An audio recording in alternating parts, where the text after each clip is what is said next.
If you've been following me for a while, you might have heard me doing something called UGC, which is user-generated content. I'm not a full-time UGC creator, but I have done some of it, and I know a lot of you are interested in starting a side hustle, and I think UGC is actually a really good side hustle. So I wanted to make a video today about UGC, how you get into it, how do you price for it, how do you pitch to companies, and I'm also going to share my portfolio. This is a really good income source if you are trying to become a content creator or an influencer, but you're not really making money yet, because as a content creator or influencer, you need to get sort of big to be able to make money with sponsorships. You want to work with companies that way, but UGC is a way where you can make videos for companies. They'll run ads on your videos and you can work with companies that way and also make cash. You're basically like a freelancer. You can also do UGC if you want to make content, you like making videos, but you don't necessarily want to become like a big influencer. By the way, you'll notice that this isn't my usual desk setup, and it's because I got a new standing desk from FlexiSpot, who is the sponsor of today's video. And I'm super excited to share with you later on why you should also get a standing desk. So I'm going to split this video up into 4 sections. The first one is prepping for your UGC business. The second is pitching. The third one is pricing. And the fourth one is delivering the content. And by the way, if you see me looking at my phone, I'm just like looking at notes because I made a lot of notes on how you can do this. First of all, if you don't know what UGC is, it stands for user generated content. And it's basically when you work for companies as a freelancer to make videos so that they can use organically in their social media and on their platforms, and or they will use it in paid advertising on like Facebook or Instagram or TikTok. The benefit to companies using UGC creators is that they get more of like a real testimonial kind of video. It can be sort of comparable with working with influencers. It's just that maybe companies don't really want, they don't really need the influencer or somebody with a big following to post on their own social media. Maybe their strategy right now is to just like focus on paid ads, and that's why they want to hire someone just to make the paid ads. But influencers can also do UGC too. And when influencers do sponsorships, companies can also pay the influencer to run the content as paid ads as well. So there's kind of like an overlap. But in this video, I am going to be focusing on if you don't have a big following, if you're not an influencer and you want to become a freelancer making videos for companies as a UGC creator. So let's talk about prepping first. So before you even start pitching to companies and doing all of that, you need to make a portfolio. A portfolio is basically a place where you can showcase to companies the kind of content that you can make, and it also provides some information about you. So this is my portfolio right here, and I will add this as a free template. If you want to get started on your portfolio with Canva, but you don't really know how to do it, you can sign up below. So I'd say mine does have all the elements that a UGC portfolio should have. So it has like information about me, like a little bio. It has my social media links, and it also has samples of content that I've made. If you're just starting out and you haven't worked with any company yet, you might be wondering, well, how am I supposed to add content to my portfolio? I have like nothing. So what you can do is make sample videos of things that you have in your house, make the video as if you are promoting that company or product, and then you can add it to your portfolio as like sample videos. So in mine, it was more like these are my past collaborations because I actually have worked with companies. But if you haven't worked with companies, just like make sample videos. And although the companies aren't making you post on your own social media, it is helpful to have some kind of social media. I recommend it because not only can you can put your work there and showcase it, but you can also use, and my favorite is like Instagram, you can use Instagram to DM companies, because sometimes if you can't find the right email or you don't know who to email, maybe you think the email got lost, you can also DM the company instead and see if that works. Okay, where do you find brands?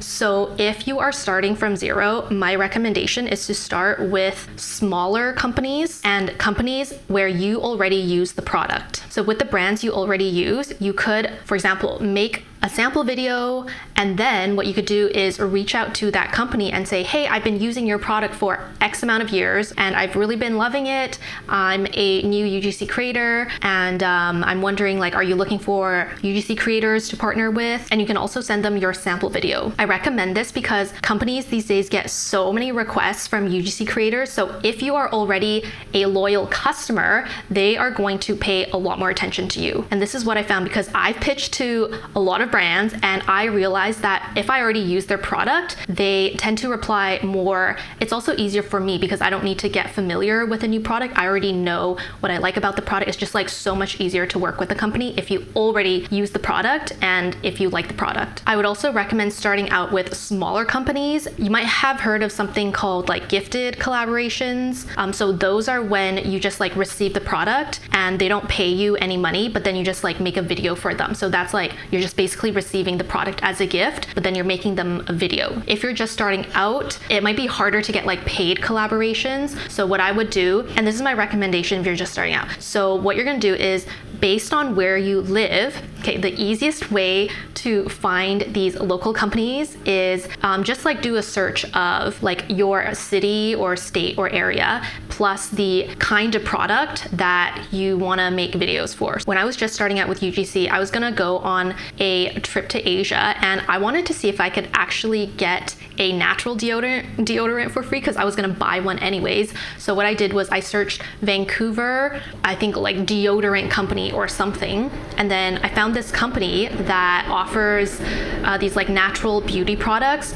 I messaged them on Instagram, and they actually gave me like a whole bunch of deodorant, and I made one video for them. I took a couple of photos, and that was like one of my first gifted collaborations. The reason why I like starting local is because companies get people emailing them like all the time. So if in the email or the DM you're saying like, hey, like I'm from the same city as you, like that is one more thing where they already kind of feel closer to you in a way because you're from the same place. Yeah, I just think it's like companies will reply more to you like if you are local. And if it's like a small company. The other reason why I want you to start with smaller companies is because at the beginning, your videos aren't gonna be that good. Like the quality is not gonna be that good. Maybe your script is not that good. Just overall, you're not gonna be, maybe you're not gonna be that natural. So it's better to start off with like the smaller companies. You could do like gifted collaborations, build up your portfolio. And then when you have done like a couple of videos, you worked with like several companies, then you can start going for the bigger brands, like, I don't know, just like bigger brands in general. Okay, so where can you find brands? There are a lot of places you can do this. My favorite is probably using, like first I will do a Google search of the kind of like company that I want to work with, like what industry, if it's like beauty, or maybe you want a suitcase, or maybe you want, I don't know, maybe you want clothing or something, or you can definitely use Google, search for that. And then also, I like to use Instagram. Even now I don't really use TikTok, so like my go-to is Instagram. And then once you start like looking and like clicking into different companies, like all your ads on like Instagram and Facebook, they are going to be targeted towards like the thing you're looking for. So I told you that before I was looking for deodorants. So I was like searching up all these deodorant companies, and then all of a sudden on my Instagram, all my ads would be like these natural beauty products.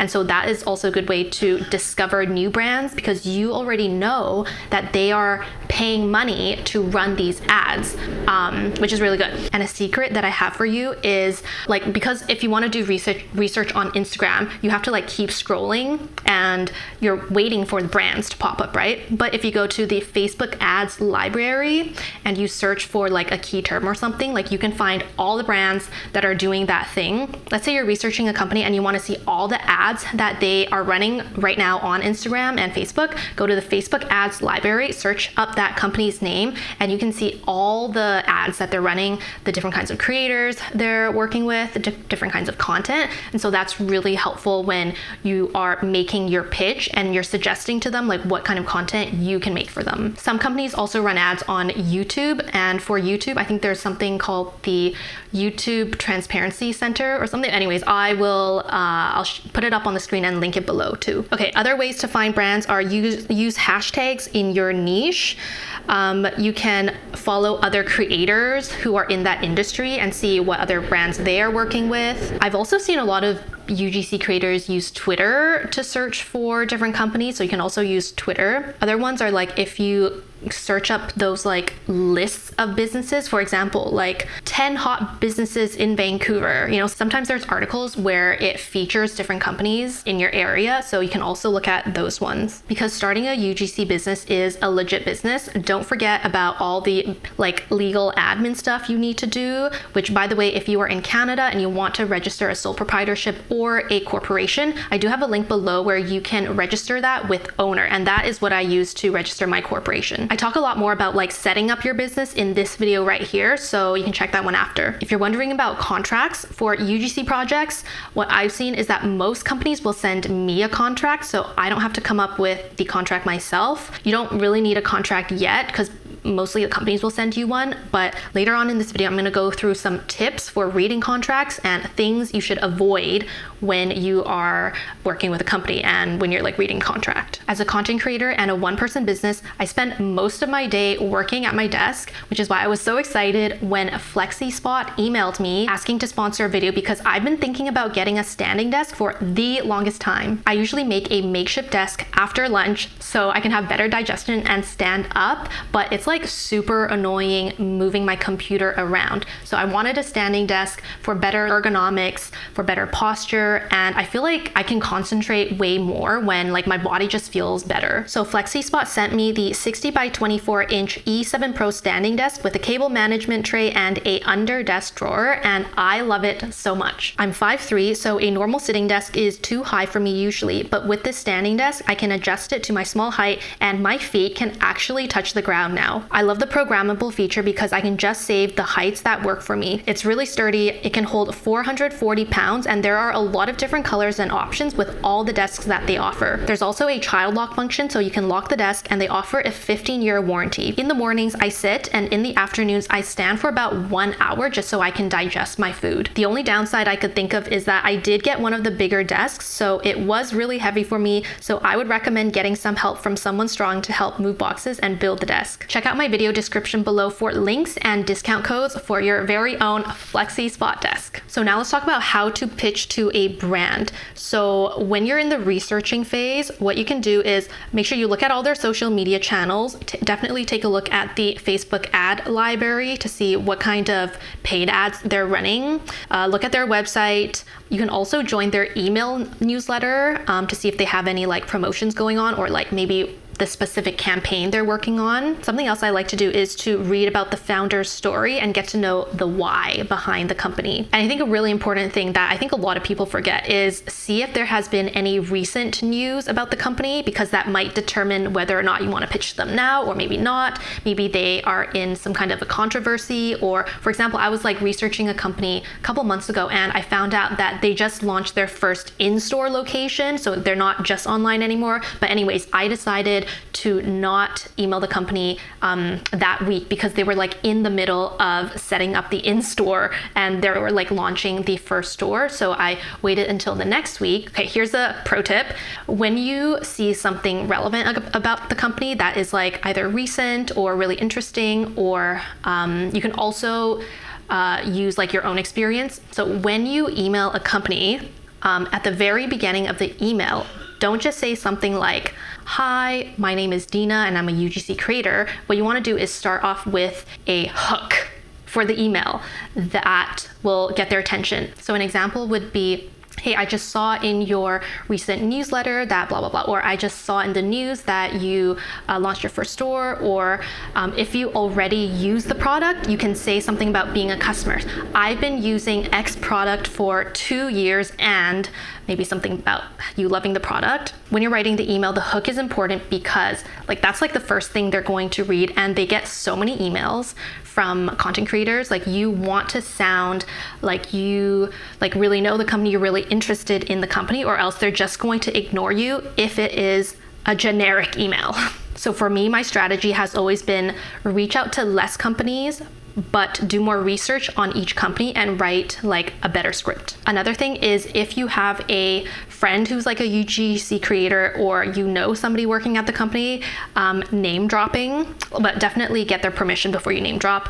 Name dropping also helps a lot because it's more like a referral kind of thing, "Hi, the name, and then I heard from X person that you're looking for blah, blah, blah," or "my good friend X told me that you're right. So if you start an email off like that, it's kind of more like you have a relationship with the company. I know you don't really, but like it kind of brings you closer to the company.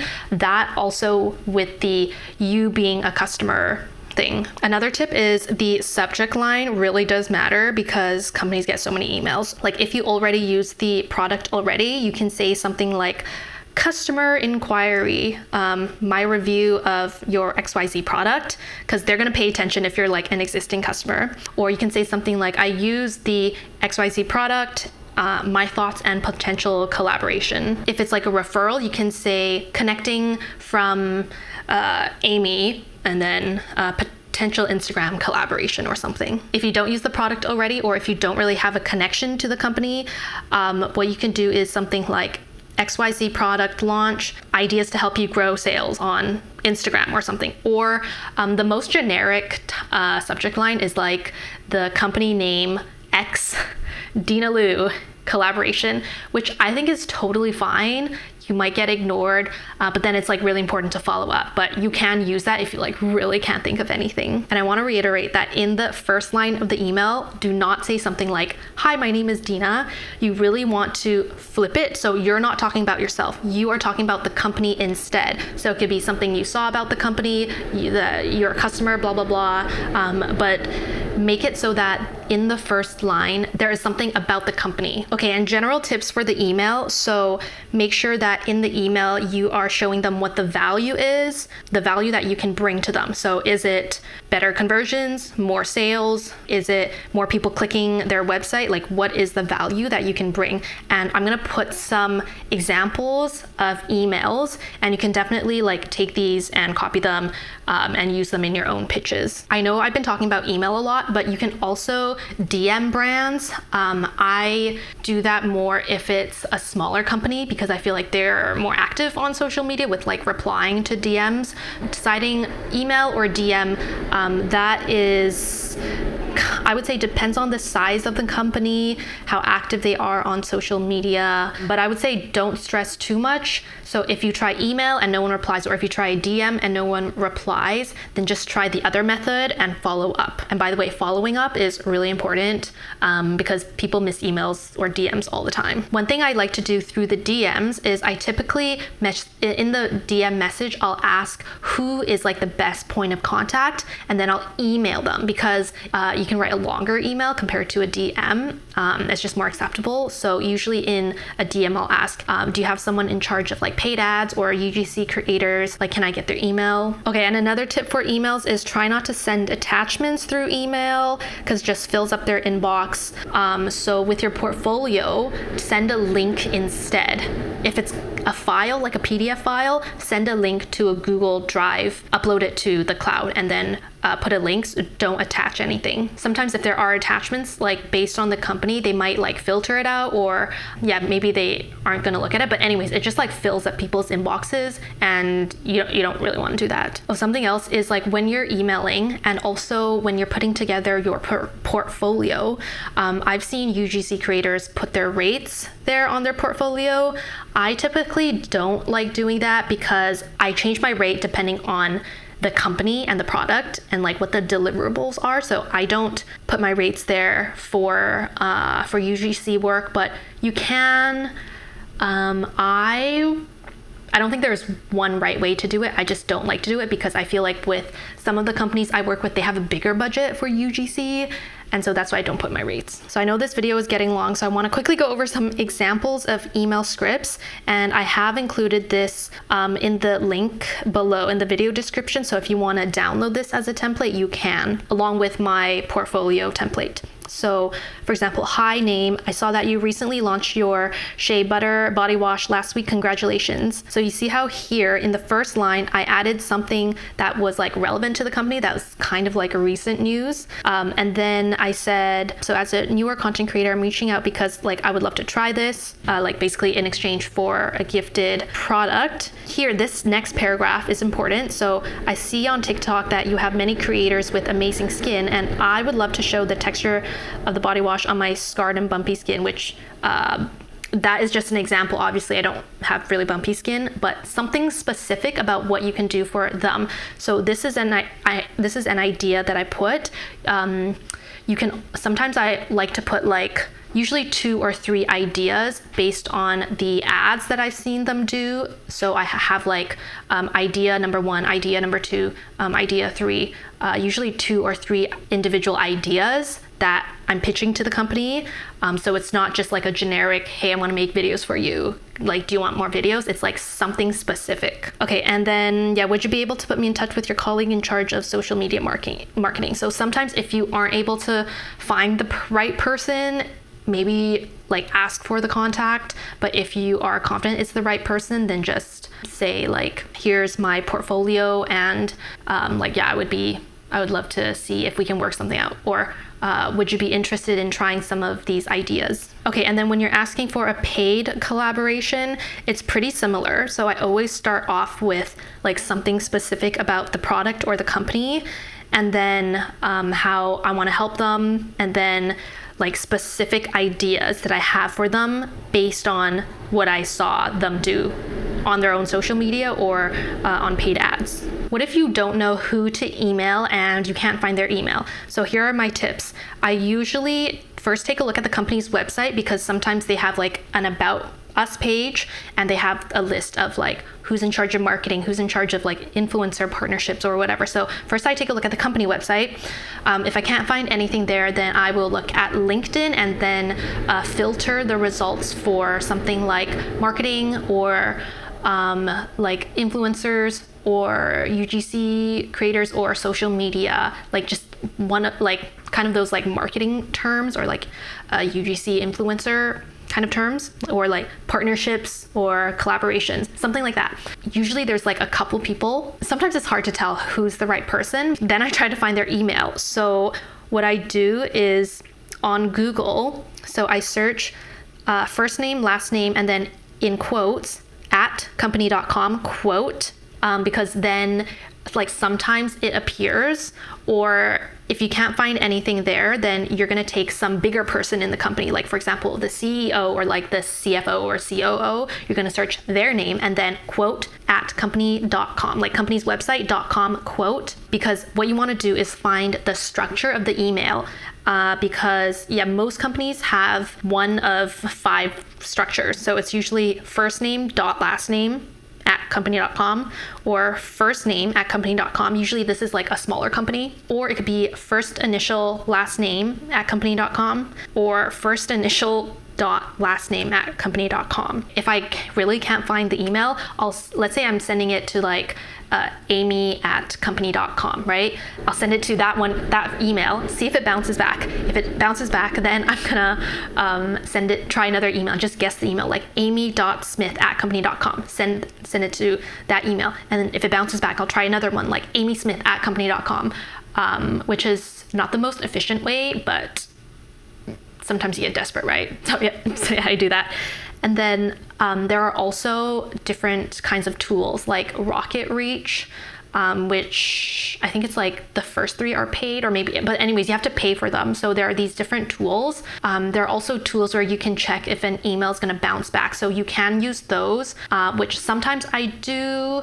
But yeah, it really depends on like what you find about the person's email. Okay, now let's quickly talk about pricing. I used to follow so many people who talked about like UGC advice. The rate that they kept saying, I think they said if you start with $100 to $200 per video if it's just for organic posting, not paid ads. They also said if it's paid ads, then every month to charge 30% of the video price. So for example, if you're charging $100 for the video, just for you making the video and the company being able to post it on their own social media organically, then for ads, you should charge 30% of that, which is $30 per month for them to run paid ads on it. And let's say you're charging $200 a video, then it would be $60 for 1 month, which I personally feel like it's kind of low. Like if my face is going to be plastered all over paid ads, I don't want to just get $60 per month, right? I feel like I want more. Right now, And I would say like the rates really depend on the industry. For me, I work more with software companies and I make UGC videos for software companies. So right now my rates are $300 to $500 for a video for a software company. Like, I don't think like beauty companies or lifestyle companies are going to accept that price unless your videos are like phenomenal or something, or like really, really unique or something. So for me, my prices are higher because of the niche I work in. It's more like software where there's less people, right? But like higher margins. So they have more budget.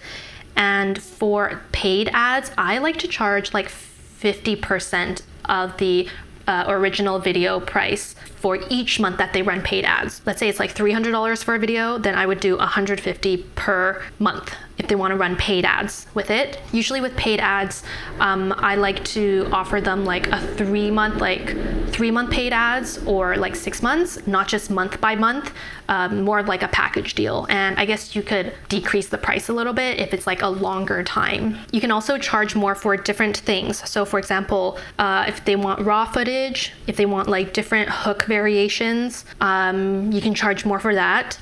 If they get you to make more than one video, you could make it cheaper. So yeah, I tend to do that. Like, it's always like a negotiation with the companies. But if you feel like you don't want to do the videos anymore because they're trying to lowball you, then just don't accept it. And something else that we're not gonna have time to talk about today, and I personally don't know that much about it, is like whitelisting and Spark ads. I think that's when like they run ads, but it's like using your Instagram handle instead of the company's Instagram handle or the company's social media. I don't know too much about that. I haven't really done that with the companies I've worked with, but that's something else to keep in mind. Charge for that. I don't know how to charge for that. One thing about contracts though, there was one company where it was like a $500 product that we were gonna do like a gifted collaboration, but in the contract, you know what it said? It was basically like they could use my content in perpetuity, which means forever, for paid ads. And I was like, no. Like, maybe if it was like 6 months, sure. But when you are reading contracts, make sure you like look for the words irrevocable, perpetual, in perpetuity. I felt like I would be selling my soul to that company if I let them run paid ads forever using my content. So make sure you don't do that. Like, it should be very specific. If it's paid ads, it should be how many months, or like, is it 1 year or like 6 months, 3 months? This isn't the exact wording that was in the contract, but it was something like they could use my content. It was it's like irrevocable, in perpetuity, and they can display, post, and create derivative works, edit, and publish my content forever in perpetuity. So make sure you watch out for lines like that in the contract. Now let's talk about delivering the content and actually making the videos. So tips for making the videos: definitely look at other videos that are in that niche, what other creators are doing, what other creators have done for the company through the Facebook ads library. That is the best way I've learned, is just by watching what other people do, and then also you just making the videos yourself. Like, the first couple of videos you make are going to be bad. That's why I do recommend like you make some sample videos first before you even work with companies. But if it's like a small company or a gifted collaboration, I guess you could just start off with that. But yeah, it is going to get a lot better the more you make videos. Another tip is, in the videos, you'll notice that a lot of paid ads, like the person is talking usually really fast. And so that is something I kind of had to train myself to do. So like, I do write out a script for my UGC videos, but then I'll make sure that I'm reading it as fast as possible. Like, I'll memorize line by line. I'll then say the line as fast as I can, but still as natural as I can, but not like way too fast. And then definitely adding captions is important. B-roll, it depends. Like, good lighting. Oh, another thing is like, if you're doing like a selfie, if you're filming something like this, make sure you're not using the front facing camera, because the quality is not as good as the camera on the back. So make sure, even if you are doing like you're filming your face, make sure you're using the back camera. If you're wondering what equipment you need to use to start, so I mentioned like a decent front camera on your phone. There are also a couple other things, so I'll link those below. So like tripod stand, you can get a moving tripod stand. I don't have that, but if I do more UGC videos with products, like maybe I'll get that.